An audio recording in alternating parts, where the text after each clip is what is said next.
Hi guys, it's that time again, a little chat with Lady Dotson. So today I wanted to talk about how to get big, voluminous Tracee Ellis Ross hair. Don't you see I'm rocking it? Yes, girl, yes, I'm rocking it. All right, listen, when you learn how to get Tracee Ellis Ross hair, please somebody let me know, because I really do. Honestly, I really want to know. I want to talk to you guys about everything that you need to know before doing the big chop. So about 6 years ago, it's been about 6 years now, I decided that I was going to transition my hair in order to go through the big chop. One of the YouTube personalities at that time that I watched, and I would say that she probably inspired me the most to go ahead and do my big chop, was Naturally Beautiful. I believe her name is Ebony McCrae. When I watched her, she and we were around the same age, and I remember watching her videos. I've been subscribed to her for quite some time, and I remember watching her videos and thinking that when she did her big chop, you know, she had like a short pixie cut, and when she cut her hair off, it wasn't that big of a deal. She's like, it's hair, it'll grow back.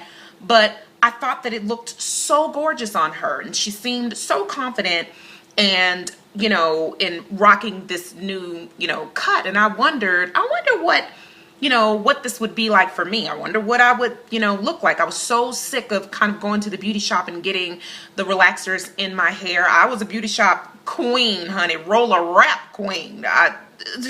Okay. And so started going to YouTube. I would say that in the beginning, she was the biggest inspiration for me. I did go on to find other YouTube personalities that I did subscribe and I watched their channels, but she was the one person that I would say inspired me the most. So I want to talk to you about 3 things that I think that everyone should know before doing the big chop. Now, like, you know, most people, I had a lot of misconceptions about what I thought my hair would do, what it couldn't do, well, a lot of it, right? And I would go later on to find out, you know, what those things would be. But what I did is I started talking to my husband, and I'm like, what do you think about this? You know, do you think, you know, because again, he is the person who has to look at me and say, hey, baby, you're beautiful, or I like this, or I don't. Now, I know you're going to have some people that are going to say, girl, it's my head. It's my hair, and I can do what I want to do. And you are absolutely correct. You can. But I believe, number one, when you're thinking of doing the big chop, having a support system is key. I can tell you it was key for me. My husband was very supportive. He's like, you know, babe, you know, I think you'll look just fine with it. You know, my husband is one of those type of guys that he doesn't care if it's long or short, just long as it belongs to you. Okay. He doesn't, you know, he doesn't care so much for, like, say for instance, extensions or weaves or wigs. So as long as it's my hair, I could have been, you know, really short, really long, didn't really matter. But having him to support me, because I didn't want to walk through the door and, you know, have him look at me like, girl, what you done, right? So, I remember when I did get my big chop and I walked through the door, he was like my biggest cheerleader. He was like, baby, it looks good. You know, you're sexy. I think you can rock this. So having, you know, that support system in your spouse, your significant other, I believe is key when you are going to do the big chop. Like, it's key. I would also say number 2, one of the things that you're going to go through is, I think every new natural goes through what I call the product junkie phase, where you are trying everything. Now, 6 years ago, when I went natural, there were not people were just starting to kind of get on the natural hair care bandwagon, so to speak. You had, you know, some women who had ventured out, Carol's daughter, Miss Jessie, those folks who had ventured out and saw the need to create products for women who were natural. But now, I don't know about you, but I can go in my local beauty supply, house or, store or whatever, and there is a plethora of products. So much so that it can be overwhelming. You don't know what to choose, but everybody has something or a natural line. And so that hasn't always been the case. Now, I've only been natural for 6 years.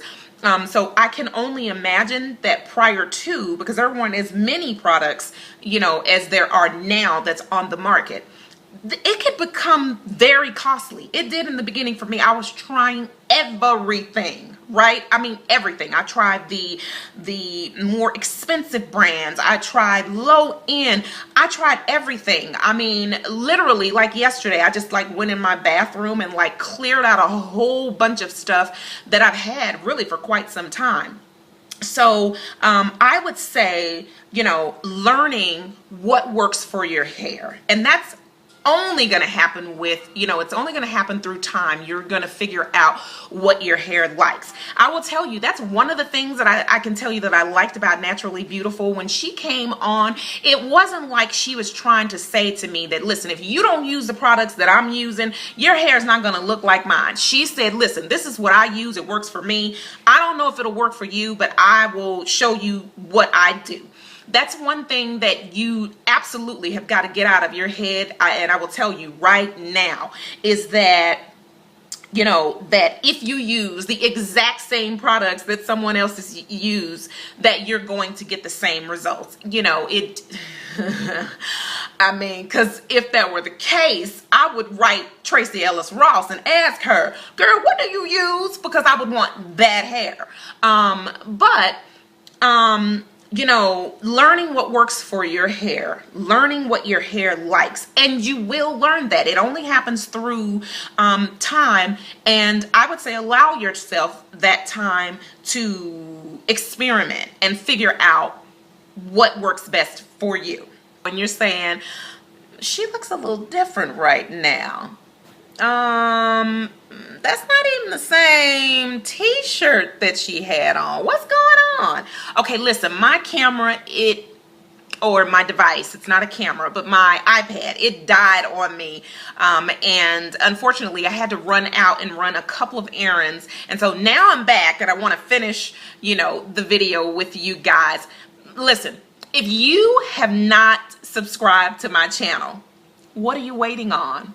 I would love for you to become a part of my family and just be able to share in what's going on in my life at this time. Hopefully I'm able to say something that can help you, something that will inspire you, or just give you some insight on some things that maybe you're going through at the same time. So with that said, hit the subscribe button, all right?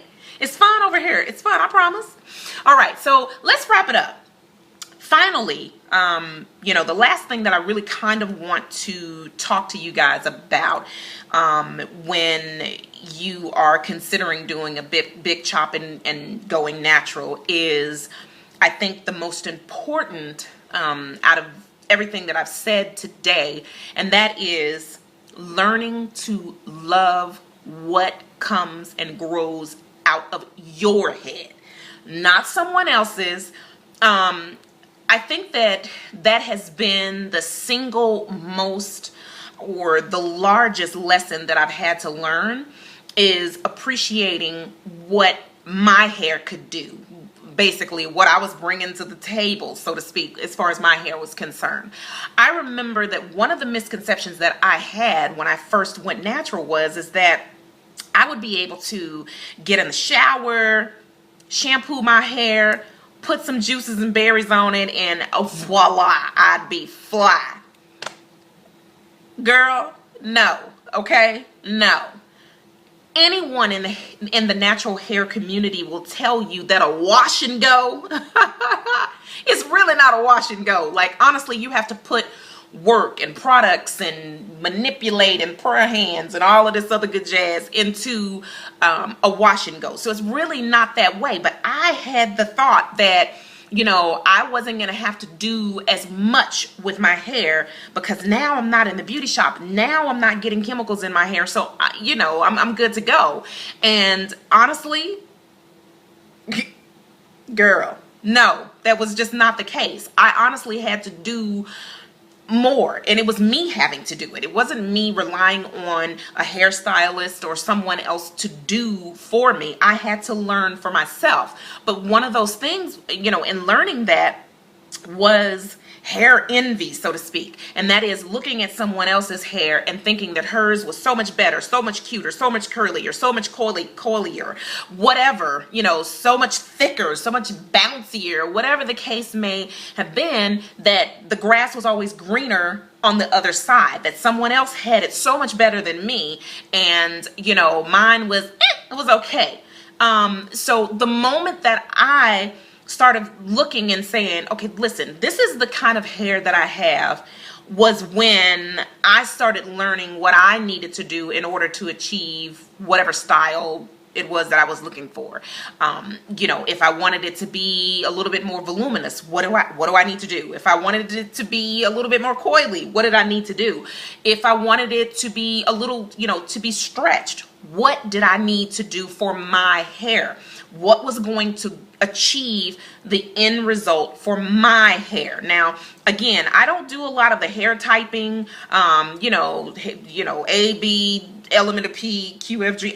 Yeah, I don't do any of that. There are plenty of videos that are on YouTube that do the whole hair typing. I don't necessarily do that. You know, but if that's important to you, I would say absolutely go ahead and research that. But again, you know, no two people are alike. I don't care if you and I both have what's considered to be the same hair type.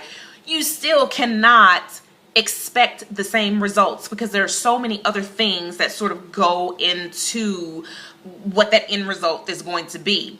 Example, your diet. If you're on medication, like all of those things play a part in your end result. So just because you've gotten your quote unquote hair correct type and you're thinking, well, I'll go and watch somebody's video who has the same hair type as me, and so now I'm gonna go out and I'm gonna buy all of the products that they bought because it works for them, and surely it's gonna work for me, then, you know, you're gonna get your feelings hurt because it may and it may not, you know. But learning to love just really what you have, what's growing out of your head, that will be, I think, one of the most valuable things that you will learn in your journey. So, you know, I hope that this video was able to help.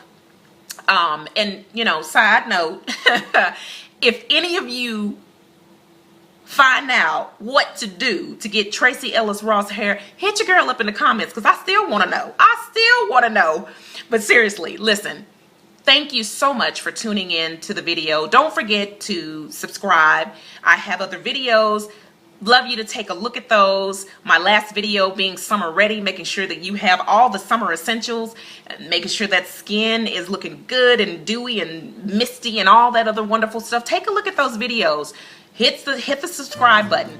I want to hear about your experience. If you're thinking about doing the big chop, leave me a comment below. Hopefully, you know, if you have any questions, I would love to be able to try and help you, you know, navigate through this journey. So leave me a comment below, and hopefully I can be able to either tell you something based on my experience or lead you in the right direction. Listen, as I always say, I'm a real woman. I have real issues, and I'm having real life experiences. But guess what? So are you. But we are going to get through this thing together. Until the next video, God bless. Bye-bye.